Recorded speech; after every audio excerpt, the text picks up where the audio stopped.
Okay, so I'm up and at it early this morning because I have an appointment here in a little bit, but I'm going to start on the fine detailing, cleaning, and all that good stuff of these, as well as setting the stones.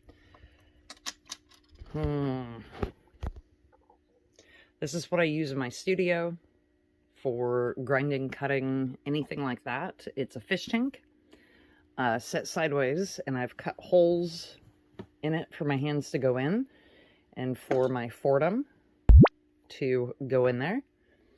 So I'll be filming through the fish tank, and I think it's pretty clean. I'm going to wipe it down before I set up the camera and start filming. But the first order is to cut off the excess silver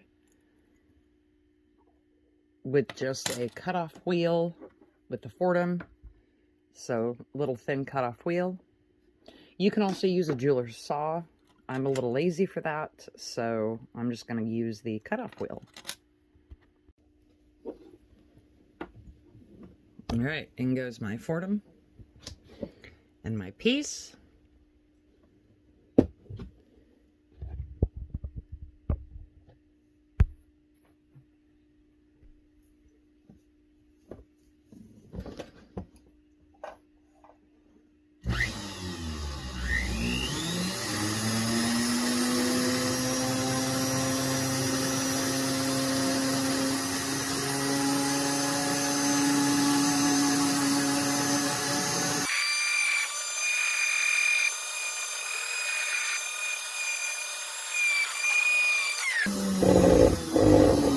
And one thing I've noticed right off the bat with this piece, I'm missing a ball.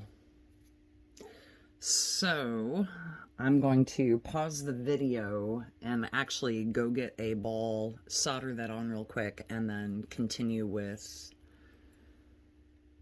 the cleaning up of the earrings. Okay, I am back to work on this piece here. I'm going to zoom in first.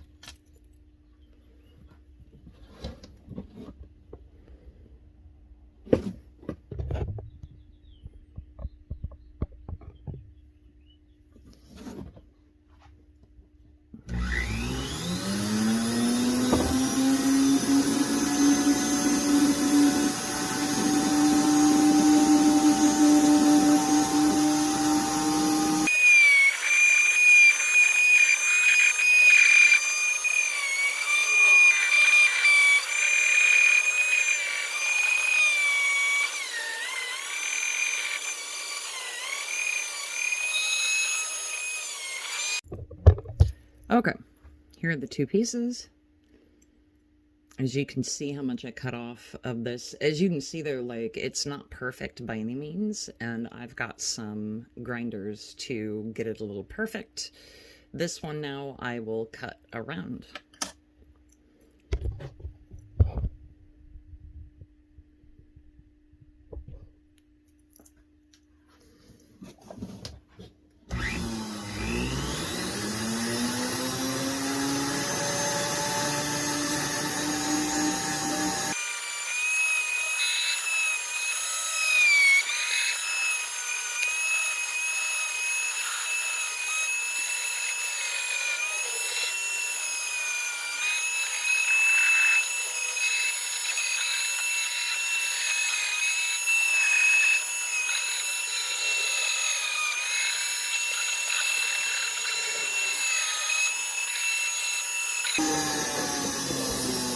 Okay.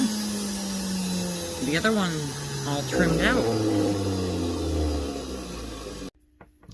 I will be using this little blue guy, and this blue guy is a pretty rough cutter, or rough grinder, basically. So it will grind off the edges that I don't want, and then I'll go to a finer grinder after that.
Okay, so that's cleaned up enough with the blue. I'm going to grab the other one and repeat the process on the other one. I probably won't film that because that'll just be boring to see the other one done. And then we'll move to a different grinding wheel. This is black. This is quite a bit finer, and it's got a knife edge to get into the fine areas where the balls are, just to kind of clean up in there. Okay, so I'm back. We are finishing. I'm using these black little grinder guys. I already took care of one pair of earrings, and I'm basically just finishing off any rough edges going around the earring and on the back. So that's what I am doing. And I will.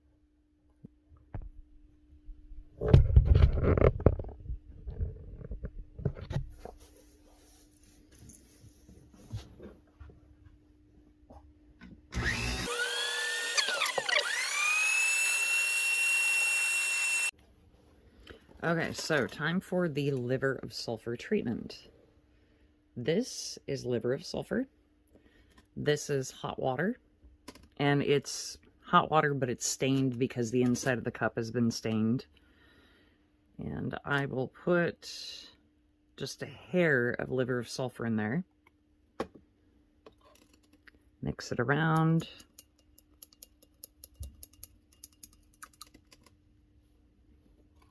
And then dunk the pieces, and I have a couple of extra pieces to go in with.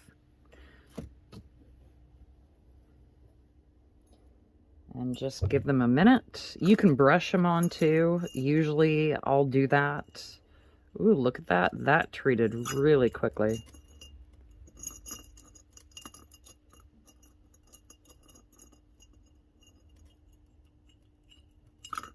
Ah.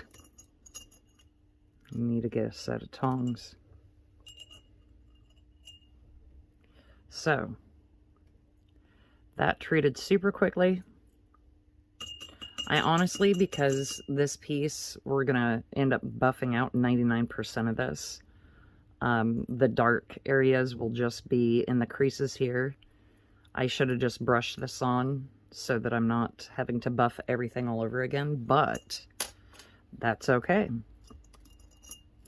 On pieces where you want the liver of sulfur pretty much everywhere, and you can do this with stoned pieces, just use a brush. Just be careful not to get them on the stone. You don't know, I've never had liver of sulfur stain a stone yet, but I know though that it will stain some soft materials, so I just would be careful. I can't grab what's left in there. I don't think liver of sulfur is like the pickle, so with pickle you never want to use the steel tongs. I believe liver of sulfur, it does not matter. There we go.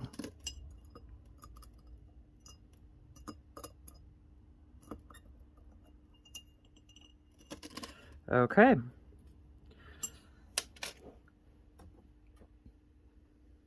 So now, I'm going to dunk these in water real quick to get them cleaned off, get the excess liver of sulfur out of here. I'm going to put that off to the side. So for setting the stones, I know that these, the larger guys, and I think, does that one belong in there? Probably not. First guess, second guess. Remember, identical stones doesn't mean, yep, that one belongs in there. Doesn't mean they're identical in cut to the T. So this one's a little bit longer even still. So I think that one belongs in there. Let me show you a little trick that I found. Sometimes these get pressed forward.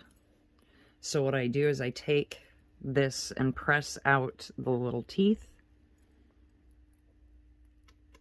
so that I'm not bending them.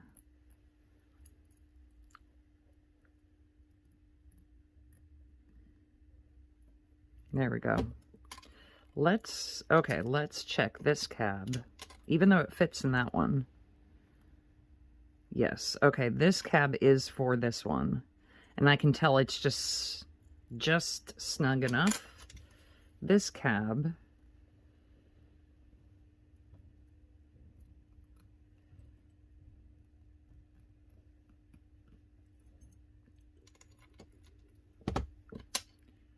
is definitely for this one, but I've got to widen out this area here.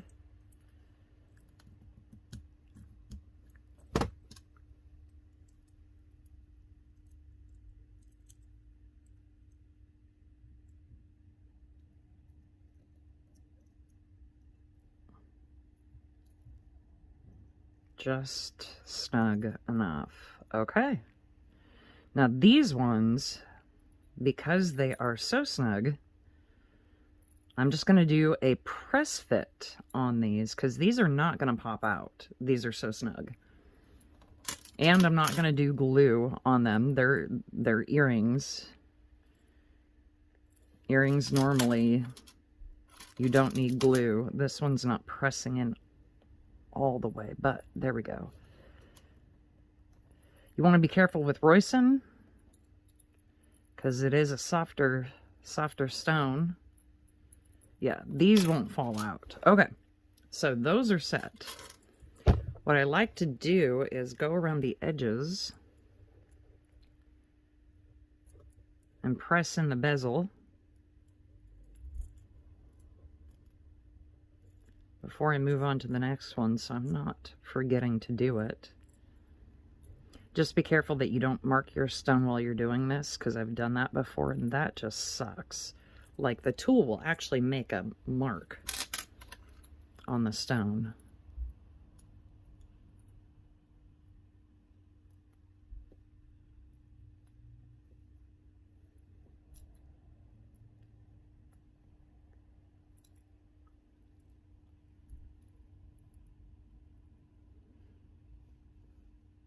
Okay.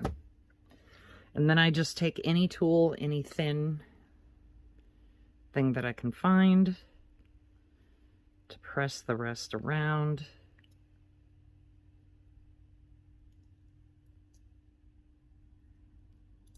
And work it all the way around.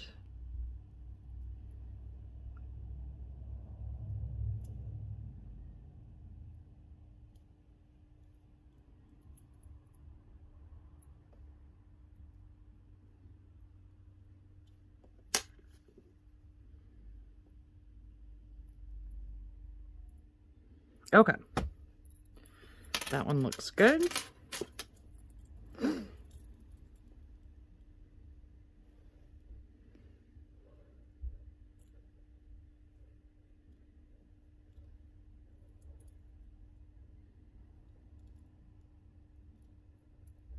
And all I'm doing is working the teeth. Boy, this one's going to be hard to get to.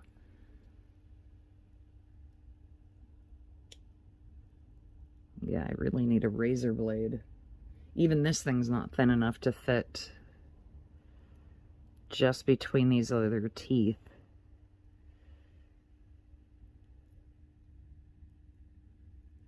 There we go, I think.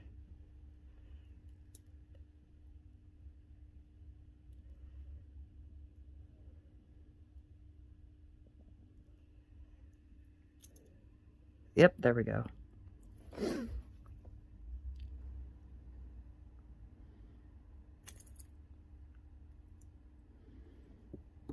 Okay. Now I want to work that tooth back out.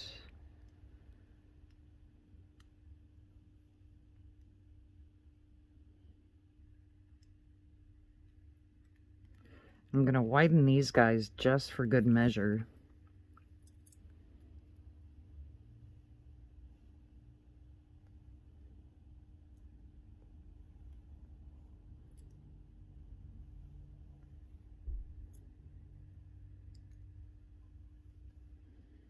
Because I don't know if they got pressed in while I was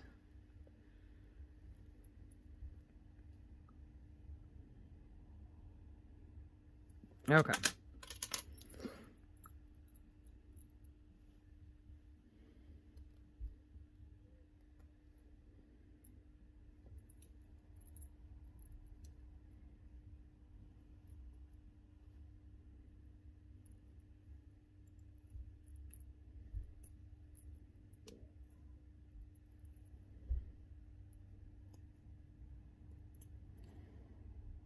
All right.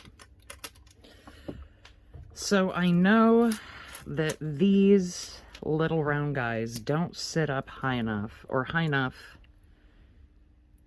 if I put them in their little casket.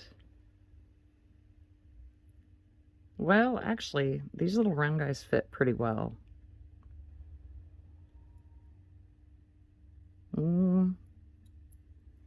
Yeah, when I work the bezel over it, it's going to work over it quite a ways, but I think they should be okay.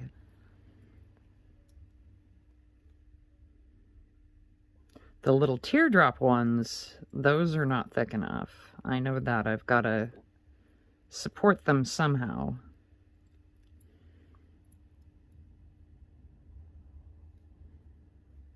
Now, also, I'm not using glue, and one of the main reasons for not using glue on this upper piece is just in case if the post breaks or the piece breaks somehow, we can just loosen up the bezel wire, not have to worry about melting any glue and digging the piece out and having issues due to gluing it in.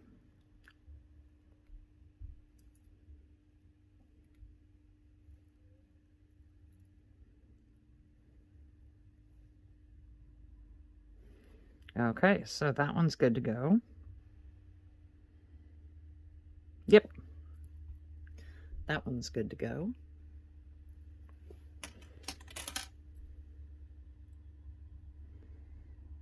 On to the next one.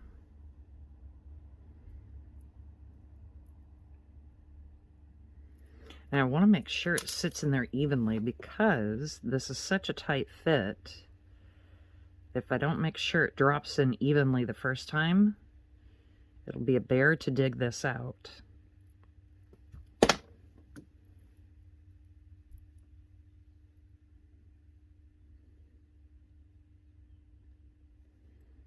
There we go. Press fit.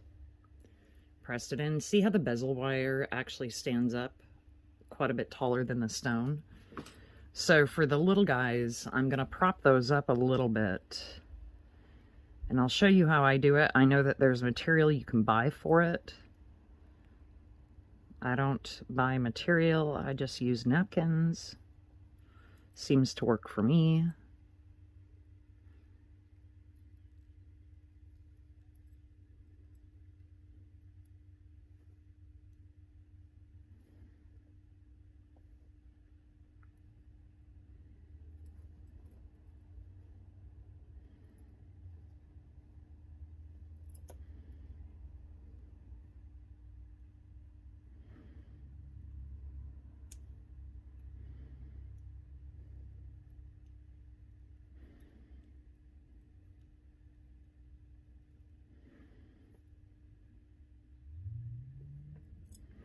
You can see, I don't know if you can, there's little gaps here. That's what's taking so long and why I'm going around a couple of different times looking for those gaps. And just walking around it, pressing it down. Because sometimes when you press these down, especially if it curls over like this, you might get a lift in one spot when you press on the other spot. There we go. Okay, there we go. All right, so for these little boogers,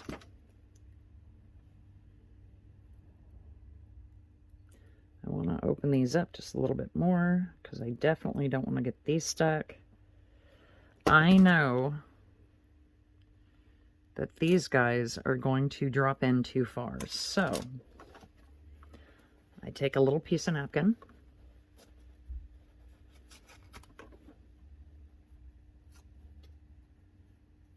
fold it.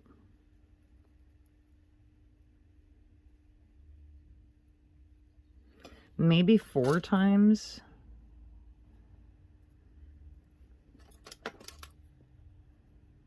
Take a tool, random tool of your choice, and squish the napkin in.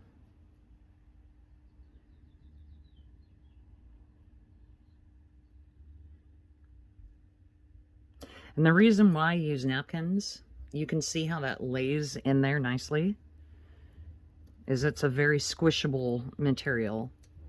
I know that there's like a solder you can get for it, like a wood. See, now that props it up just enough where I'm not, because these are teardrop in shape, if they were sunk down too low, the corner, where the corner meets at the teardrop, this space here would actually look very awkward. So let's do a press fit on this and see how this turned out. Even with the napkins, sometimes they bow down a little bit further than what you had hoped for. And I think I got this one just right. And I did 4 little curls. So I've got to remember that for the next one.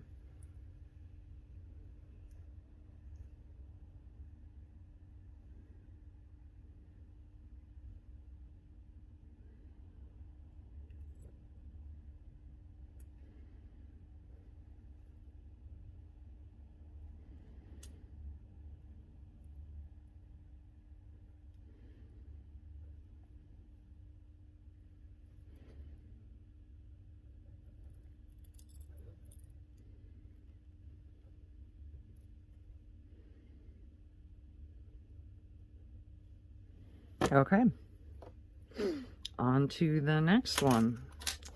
So it takes 4 turns, 4 of these. I'm gonna step away real quick, take a break, and then come right back and do the rest of these. Okay, on to setting a few more stones. So I believe it was 4 folds of the napkin. 1, 2, 3, 4. Here we go. I'm gonna cut some of this one though.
Okay, that is that one. So now on to polishing. Okay, we're going to move on to the final buff and polish for these earrings. I am again going to use Zam. Zam, my favorite friend. And then I will use my buffing wheel.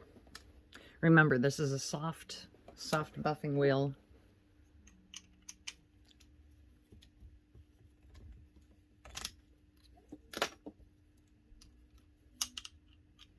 And I'm just changing out my head.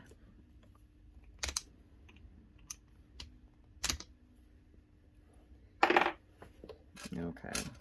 In the dunk tank they do go. And I even use the tank when I'm doing the final buff and polish, and one of the reasons being is because the felt wheel will release a lot of like felt debris. So it's very helpful to have this fish tank. If you can get a fish tank, get a fish tank.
Okay, that is the final step for polishing.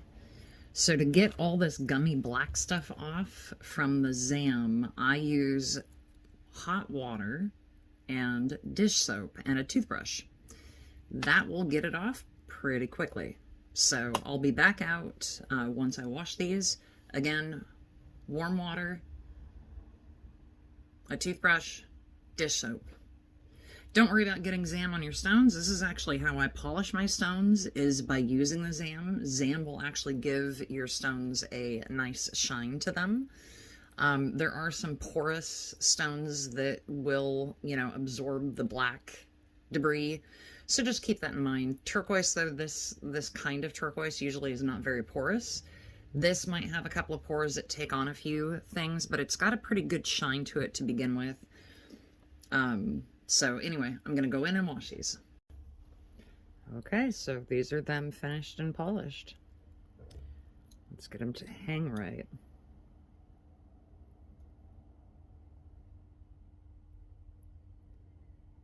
All polished up. The end product.